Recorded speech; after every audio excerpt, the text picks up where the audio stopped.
Zimbabwe के हवांगे national park में साल 2015 में सेसिल नामक 13 वर्षीय एक नर शेर ट्रॉफी हंटिंग का शिकार बन गया।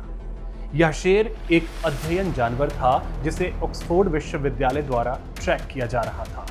तब पशु अधिकार कार्यकर्ताओं द्वारा इस मुद्दे को जोर शोर से उठाया गया था। ट्रॉफी के शिकार के नाम पर अब तक 12 लाख से कहीं ज्यादा जानवरों को लोगों ने मार दिया। हर साल लगभग 70,000 जानवर ट्रॉफी हंटिंग के शिकार हो जाते हैं। अब आपके जहन में यह सवाल आ रहा होगा कि ट्रॉफी हंटिंग आखिर है क्या? ऐसा रूप है जिसमें मुख्य लक्ष्य शिकार किए गए जानवर के अंगों जैसे सिर, सींग या खाल को ट्रॉफी के रूप में प्राप्त करना होता है, जो शिकार की सफलता का प्रतीक है। यह निर्वाह शिकार के विपरीत है, जहां जानवरों को केवल भोजन के लिए मारा जाता है। ट्रॉफी हंटिंग और अवैध शिकार के बीच अंतर करना भी जरूरी है, जो जानवरों की अवैध हत्या है, जो अक्सर हाथी दांत या गैंडे के सींग जैसे वांछित अंगों की लालसा से प्रेरित होती। शिकार ट्रॉफियों का वैश्विक व्यापार भी व्यापक रहा है। साल 2004 से 2014 के बीच लगभग 1.7 मिलियन शिकार ट्रॉफियों का अंतरराष्ट्रीय स्तर पर व्यापार हुआ। CITES व्यापार डेटाबेस के विश्लेषण से पता चलता है कि बिग 5 अफ्रीकी प्रजातियों से 3 हाथी, शेर और तेंदुए सबसे ज्यादा व्यापार किए जाने वाले और ट्रॉफी शिकार से सबसे ज्यादा खतरे में रहे हैं। उदाहरण के लिए 2004 से 2013 के बीच 11,000 से ज्यादा शेरों की ट्रॉफियों का शिकार हुआ। इन प्रमुख प्रजातियों के विलुप्त होने से इन प्रजातियों की संख्या, प्रगतिशीलता, आनुवंशिक विविधता और सामाजिक संरचना पर गहरा प्रभाव भी पड़ रहा है। हाथी ट्रॉफी शिकारियों द्वारा लक्षित सबसे प्रतिष्ठित प्रजातियों में से एक है और उनका विशेष ध्यान बड़े टस्कर कहे जाने वाले हाथियों पर होता है। असाधारण रूप से बड़े दांतों वाले हाथी ट्रॉफी शिकार के जरिए इन बड़े प्रभावशाली नर हाथियों को चुनिंदा रूप से हटाने से हाथियों की आबादी पर गंभीर और दूरगामी परिणाम भी देखने को मिले। सुपर टस्कर्स को KM2 के नाम से भी जाना जाता है। KM2 जैसे हाथी प्रभावशाली नर होते हैं और अक्सर सबसे सफल प्रजनन करने वाले होते हैं।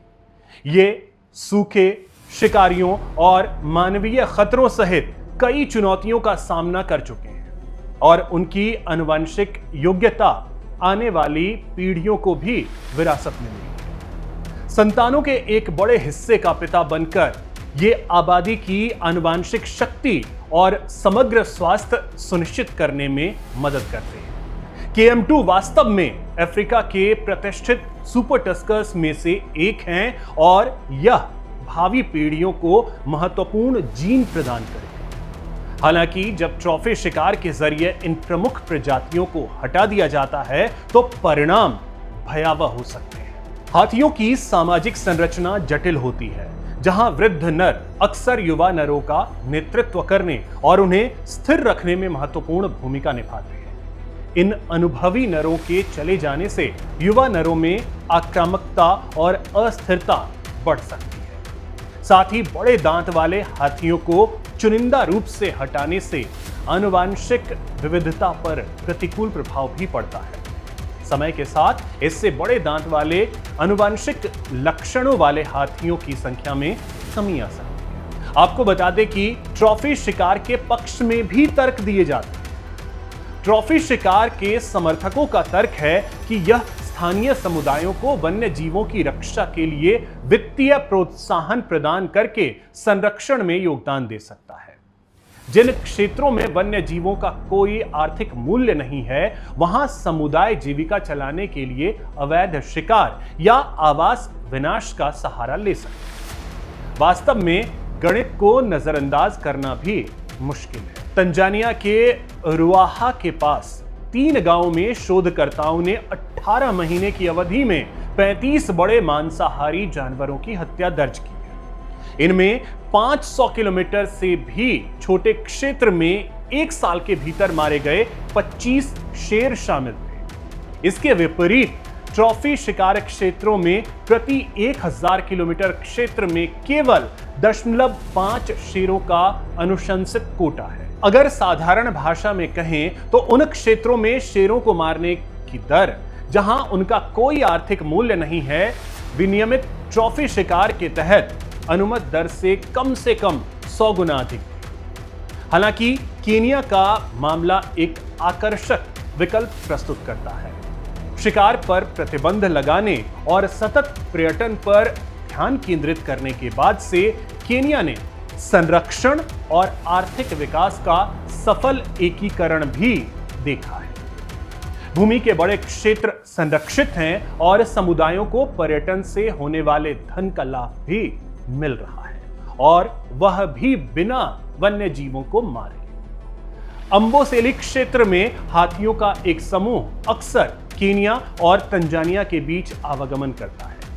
केनिया के सख्त शिकार विरोधी कानूनों द्वारा प्रदान की गई सुरक्षा के बावजूद ये हाथी तंजानिया में प्रवेश करते समय असुरक्षित हो जाते हैं, जहां ट्रॉफी शिकार कानूनी है। हाल ही में 3 प्रमुख हाथी बैलों की हत्या कर दी गई, जो दोनों देशों के बीच संरक्षण समझौते के लिए एक चिंताजनक उल्लंघन का संकेत है।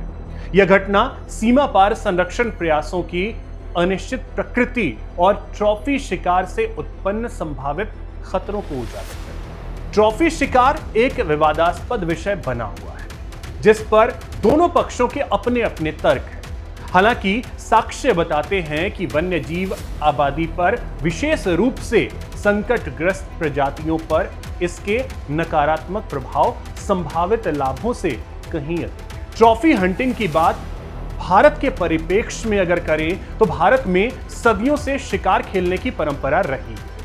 यहाँ के राजा महाराजा भी शिकार के बाद उन जानवर के अंग को अपने साथ लेकर जाते थे। हालांकि इस परंपरा की हमें भारी कीमत भी चुकानी पड़ी है। इसने कई प्रजातियों को विलुप्त होने के कगार पर पहुंचा दिया। स्वतंत्रता प्राप्ति के बाद वन्य जीव अधिनियम 1972 के तहत सरकार द्वारा शिकार पर प्रतिबंध लगा दिया गया। हालांकि आत्मरक्षा में फसल की क्षति को रोकने के लिए या आदमखोर जानवरों को मारने के लिए शिकार की इजाजत है। भारत में खेल के लिए शिकार करना निषिद्ध है। भारत में हंटिंग प्रतिबंधित होने के बावजूद भी अक्सर अवैध हंटिंग की बात सामने आती रहती है। आए दिन ऐसी खबरें मिलती रहती हैं। तो ट्रॉफी हंटिंग को लेकर आपकी क्या राय है? आप क्या सोचते हैं? कमेंट के जरिए जरूर बताइएगा। जय हिंद, जय भारत।